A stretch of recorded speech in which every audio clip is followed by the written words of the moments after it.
안녕하세요. 혹시 본인이 차상위계층에 해당하는지 고민해 보신 적 있으신가요? 아니면 내가 과연 그 대상인지조차 잘 모르시겠다고 느끼시나요? 많은 분들이 헷갈려 하시는 부분이라 제가 오늘 경험을 바탕으로 차근차근 알려드리겠습니다. 차상위계층은 쉽게 말해 기초생활수급자 바로 위 단계에 있는 분들을 말합니다. 기준은 중위소득의 50% 이하인데 단순히 소득만 보는 것이 아니라 재산과 부양가족 여부까지 함께 따집니다. 2025년 4인 가구 기준으로는 월 소득이 약 304만 8천 원 이하, 1인 가구는 119만 6천 원 이하일 때 해당될 수 있습니다. 하지만 소득이 낮더라도 5억 원 상당의 아파트를 보유하거나 자녀가 충분히 부양할 수 있다고 판단되면 기초수급자는 물론 차상위에서도 제외될 수 있습니다. 그래서 단순히 나는 수입이 적으니까 자동으로 되겠지 하고 넘기시면 안 됩니다.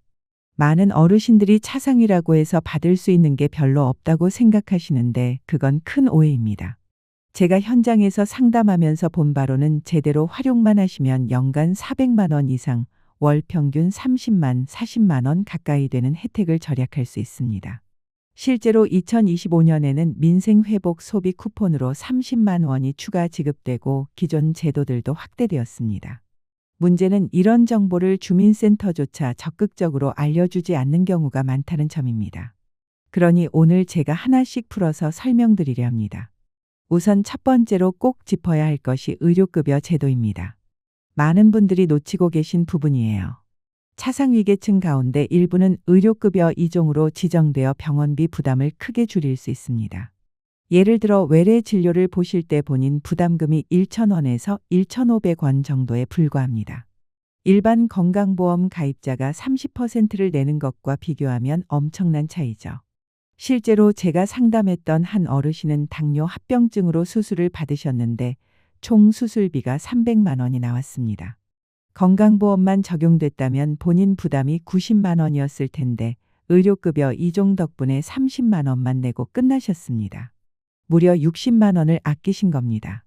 게다가 여기서 끝이 아닙니다. 차상위 본인 부담 경감 제도라는 게 따로 있습니다.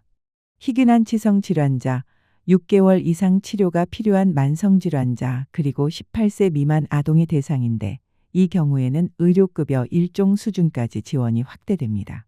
암 환자의 경우 항암 치료비가 사실상 무료가 되기도 하고 당뇨나 고혈압 같은 만성질환도 약값 부담이 크게 줄어듭니다. 심지어 한방 진료비까지 지원받으실 수 있는데 침이나 한약 치료를 받으실 경우 연간 60만 원까지 지원됩니다. 물리치료, 재활치료도 본인 부담이 크게 줄어듭니다. 이렇게만 합쳐도 1년에 100만 원 이상 의료비를 절약할 수 있습니다. 혹시 아직 의료급여 카드를 발급받지 않으셨다면 망설이지 마시고 바로 주민센터에 문의하시기 바랍니다. 많은 분들이 나는 안 될 거야 하고 포기하시지만 실제로 확인해 보면 의외로 해당되는 경우가 적지 않습니다. 차상위계층이라면 나이에 상관없이 지역복지관이나 경로당에서 운영하는 무료 급식을 이용하실 수 있습니다. 흔히 어르신들만 가능하다고 오해하시는데 실제로는 젊은 세대도 혜택을 받을 수 있습니다. 제가 만난 30대 한부모 가정의 경우 아이와 함께 매일 복지관에서 점심을 드시는데 하루 한 끼 영양가 있는 식사를 무료로 제공받고 계십니다. 보통 오전 11시 30분부터 오후 1시 사이에 운영되며 김치찌개나 된장찌개, 불고기처럼 집밥 메뉴가 나옵니다. 직접 나오기 어려운 분들을 위해 도시락 배달 서비스도 마련되어 있습니다. 주 3회 정도 집 앞까지 배달해 주는데 한 끼당 약 5천 원의 가치를 지니고 있습니다. 또 반찬 배달 서비스도 있는데 일주일치 반찬을 한 번에 배달해 주며 김치, 나물, 조림 등 7에서 8가지 반찬을 받을 수 있습니다. 여기에 푸드뱅크와 연계하면 효과가 훨씬 커집니다. 푸드뱅크에서는 쌀, 라면, 통조림, 생필품을 매달 무료로 나누어 주기도 하고 유통기한이 얼마 남지 않은 식품을 아주 저렴하게 구입할 수도 있습니다. 실제로 계산해 보면 무료 급식을 한 달에 21만 이용해도 약 10만 원, 반찬 배달은 월 4만 원, 푸드뱅크 이용까지 합치면 월 19만 원 정도, 연간 230만 원 가까운 혜택을 절약할 수 있습니다. 혹시 본인이 받을 수 있는지 확신이 안 서신다면 망설이지 마시고 가까운 사회복지관이나 주민센터에 직접 물어보시기 바랍니다. 차상위계층이라면 충분히 자격이 되고 담당자가 자세히 안내해 드립니다. 생각보다 많은 분들이 나 같은 경우는 안 되겠지 하고 그냥 지나치시는데 실제로 확인해 보면 혜택을 놓친 경우가 적지 않습니다. 이제 세 번째로 중요한 부분, 바로 교육비 지원과 평생교육 바우처에 대해 말씀드리겠습니다. 자녀가 있으신 가정이라면 특히 큰 도움이 되는 제도입니다. 초중 고 교육비 지원부터 살펴보겠습니다. 고등학교의 경우 이미 무상교육이 전면 시행되고 있어서 입학금과 수업료는 내지 않으셔도 됩니다. 그러나 교과서비나 체험학습비, 급식비, 방과 후 학교 수강료 등에서 차상위계층은 추가적인 혜택을 받을 수 있습니다. 예를 들어 방과 후 수업은 영어, 수학, 과학 등 과목을 무료로 들을 수 있어 사교육비 부담을 크게 줄일 수 있습니다.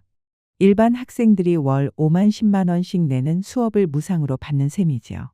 수학여행이나 체험학습 비용도 지원되는데 보통 고등학생 수학여행비가 30만 50만 원인데도 전액 지원을 받을 수 있습니다. 대학생 자녀가 있다면 국가장학금에서 우선적으로 혜택을 볼 수 있습니다. 소득 분위가 낮기 때문에 12분위로 분류되어 등록금의 8,090%까지 장학금으로 지원받는 경우가 많습니다. 여기에 성인인 부모님도 평생교육 바우처로 연간 35만 원까지 지원받을 수 있습니다.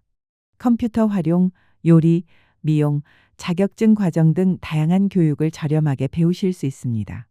따라서 고등학생과 대학생 자녀가 있는 가정이라면 연간 300만 원 이상의 교육비 혜택을 받을 수 있고 여기에 부모님의 평생교육 바우처까지 더하면 350만 원 이상을 절약할 수 있습니다. 이렇게 보시면 교육비 때문에 힘들다는 말이 더 이상 남 이야기가 아닙니다. 적극적으로 신청하셔야 놓치지 않습니다. 2025년부터 주거급여 선정 기준이 기준 중위소득의 48%까지 확대되었습니다. 그렇다고 해서 차상위계층이면 모두 자동으로 대상이 되는 것은 아닙니다. 여전히 재산 기준이나 실제 거주 형태에 따라 달라질 수 있으니 꼭 확인이 필요합니다. 임차가구라면 매달 임대료를 보조받을 수 있습니다. 지역과 가구원 수에 따라 차이가 있는데 서울의 4인 가구 기준으로는 월 최대 32만 원까지 지원이 가능합니다. 수도권은 25만 원, 광역시는 20만 원, 그 외 지역은 약 17만 원 정도입니다. 실제로 서울에 사는 한 3인 가정은 월세 60만 원짜리 집에 거주하면서 주거급여 28만 원을 받아 실질적으로 32만 원만 부담하고 계십니다. 연간으로 따지면 무려 336만 원을 아끼는 셈입니다. 자가 가구라면 수선 유지급여를 받을 수 있습니다. 오래된 집을 수리해야 할 경우 지원금 규모가 꽤 큽니다. 경보수는 약 378만 원, 중보수는 702만 원, 대보수는 최대 1241만 원까지 가능합니다. 도배, 장판, 보일러 교체, 화장실 개보수, 지붕 수리, 단열 공사 등 집을 안전하고 쾌적하게 유지하는 데 필요한 비용을 재료비와 인건비까지 모두 지원받을 수 있습니다. 또 하나 놓치지 말아야 할 것이 주거 환경 개선 사업입니다. LH공사나 지자체가 주관하는데 저소득층 가구의 안전과 편의를 높이기 위한 사업입니다. 집안에 안전 손잡이를 설치하거나 문턱을 제거해드리고 미끄럼 방지 시설이나 방범창도 무료로 달아줍니다. 특히 어르신이나 장애인이 계신 가정에는 휠체어 경사로나 좌변기 교체 같은 편의 시설도 지원합니다. 이런 지원을 잘 활용하면 주거급여 월 20만 원만 받더라도 연간 240만 원, 수선 유지급여나 환경개선 사업까지 합치면 300만 원 이상 주거비를 절약할 수 있습니다. 이제 5번째로 꼭 알아두셔야 할 제도가 바로 에너지 효율 개선과 연료비 지원입니다. 생각보다 많이 알려지지 않았는데 실제로는 가정 살림에 큰 도움이 되는 제도입니다. 한국에너지공단에서 주관하는 사업으로 집안의 에너지 효율을 높여주어 난방비와 전기료 부담을 줄여줍니다. 예를 들어 기존의 형광등이나 백열등을 모두 LED 조명으로 무료 교체해줍니다. 집안에 보통 2030개의 조명이 있으니 교체만으로도 50만 원 상당의 혜택을 보는 셈입니다. 또 창문이나 벽, 천장에 단열 시공을 해주어 겨울철 난방비와 여름철 냉방비를 절약할 수 있습니다. 15년 이상 된 낡은 보일러는 고효율 콘덴싱 보일러로 무료 교체해 주는데 시중 가격이 200만 300만 원인 것을 생각하면 엄청난 지원입니다. 오래된 냉장고나 에어컨 같은 가전제품도 에너지 1등급 제품으로 바꿔주는 사업이 있습니다. 부산에 사는 한 차상위 가정은 이 사업을 통해 LED 조명 20여 개 교체, 단열 시공, 보일러 교체를 받았습니다. 그 결과 전기료가 월 8만 원에서 5만 원으로, 가스료는 12만 원에서 8만 원으로 줄어 매달 7만 원, 연간 84만 원을 절약하게 되었습니다. 여기에 더해 에너지 바우처도 받을 수 있습니다. 여름철에는 냉방비로 약 9만 원, 겨울철에는 난방비로 약 15만 원을 추가 지원받을 수 있습니다. 적게 잡아도 연간 20만 원 이상이고 설비 교체까지 포함하면 첫 해에는 100만 원 이상, 이후 매년 80만 원 안팎의 절약 효과를 기대할 수 있습니다. 연탄이나 등유를 사용하는 가정에는 별도의 지원도 마련되어 있습니다. 아직도 연탄을 사용하는 집에는 겨울철 연탄 60장을 무료로 제공하고 등유를 사용하는 가정에는 100리터 정도를 지원합니다. 이런 에너지 지원까지 합치면 첫 해에는 설비 교체로 약 100만 원, 이후 매년 운영비 절감으로 80만 원 가까운 혜택을 누릴 수 있습니다. 여섯 번째로 꼭 알아두셔야 할 것은 통신요금 감면과 디지털 기기 지원입니다. 차상위계층도 휴대전화와 인터넷 요금을 크게 절약할 수 있습니다. 예를 들어 기본료 26,000원 요금제를 이용하면 통화 300분, 문자 300건, 데이터 3GB를 쓸 수 있어 일상적인 사용에는 충분합니다. 기존에 월 5에서 6만 원씩 내시던 분들이라면 절반 이상을 아낄 수 있는 겁니다. 인터넷 요금도 절반으로 줄어듭니다. 보통 월 3만 원 내던 가정용 인터넷을 1만 5천 원에 사용할 수 있고 설치비도 면제됩니다. 디지털 TV 수신료 역시 면제되는데 매달 2,500원씩 내던 비용을 아낄 수 있어 연간 3만 원 절약 효과가 있습니다. 2025년부터는 디지털 기기 지원 사업도 시작되었습니다. 저소득 가구의 중고 스마트폰이나 태블릿을 무상으로 나누어주는 제도인데 보통 시중에서 20만, 30만 원 상당의 기기를 받을 수 있습니다. 여기에 디지털 활용 교육도 무료로 제공됩니다. 스마트폰 사용법, 인터넷 검색, 온라인 쇼핑, 영상통화, 은행 앱 사용까지 배울 수 있어 처음 접하시는 어르신들께 큰 도움이 됩니다. 지역 도서관이나 복지관에서 주 2회 정도 사주 과정으로 운영됩니다. 인터넷 설치가 어려운 지역에는 휴대용 와이파이 기기도 월 1만 원에 대여할 수 있습니다. 실제로 가족 3명이 휴대폰을 쓰고 집에 인터넷을 설치했다고 가정해 보겠습니다. 기존에는 매달 15만 원 가까이 나갔던 통신비를 6만 원대까지 줄일 수 있습니다. 연간으로는 108만 원 절약입니다. 여기에 디지털 기기 지원까지 합치면 첫 해에는 약 130만 원 이상 혜택을 누릴 수 있습니다. 이런 혜택은 통신사 대리점에 차상위계층 증명서를 제출하면 바로 요금제 변경이 가능합니다. 일곱 번째는 교통비 지원과 이동편의 서비스입니다. 대중교통을 이용할 때도 할인 혜택을 받을 수 있습니다. 지하철과 버스 요금은 30%에서 50%까지 할인되며 서울은 30%, 부산이나 대구는 50% 할인 제도를 시행하고 있습니다. 월 교통비가 8만 원 정도 나온다고 하면 45만 원으로 줄일 수 있는 셈입니다. KTX나 새마을호 같은 기차 요금도 30% 할인받을 수 있어 예를 들어 서울 부산 KTX 요금이 5만 9천 원일 때 차상위 할인 적용 시 4만 1천 원에 이용할 수 있습니다. 2025년부터는 이동편의 서비스도 확대되었습니다. 휠체어를 이용하시거나 거동이 불편한 분들을 위해 특별 교통수단을 지원하는데 일부 지역에서는 차상위계층에게 콜택시 이용권을 제공합니다.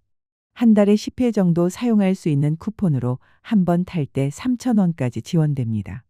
병원 진료나 급하게 이동해야 할 때 매우 유용한 서비스입니다. 마을버스나 농어촌 버스를 무료로 이용할 수 있는 지역도 많습니다. 특히 도서 지역이나 산간 지역에서는 차상위계층에게 교통 편의를 제공하기 위해 마을버스를 무상으로 운영하는 경우가 있습니다. 꼭 필요한 장거리 이동에도 지원이 있습니다. 의료진료나 법정 출석처럼 불가피한 상황이 생기면 왕복 교통비의 80%까지 지원을 받을 수 있습니다. 이렇게 교통비 지원만 합쳐도 연간 70만 원 정도 절약이 되고 이동편의 서비스까지 더하면 연간 100만 원 가까운 혜택을 얻을 수 있습니다. 주민센터에 문의해 교통카드를 새로 발급받거나 기존 교통카드의 할인 혜택을 등록하면 바로 적용됩니다. 마지막 여덟 번째는 문화바우처와 생활지원 서비스입니다. 경제적으로 어렵다고 해서 문화생활이나 일상 지원을 포기할 필요는 전혀 없습니다. 차상위계층에게는 문화누리카드를 통해 연간 11만 원을 지원받을 수 있습니다.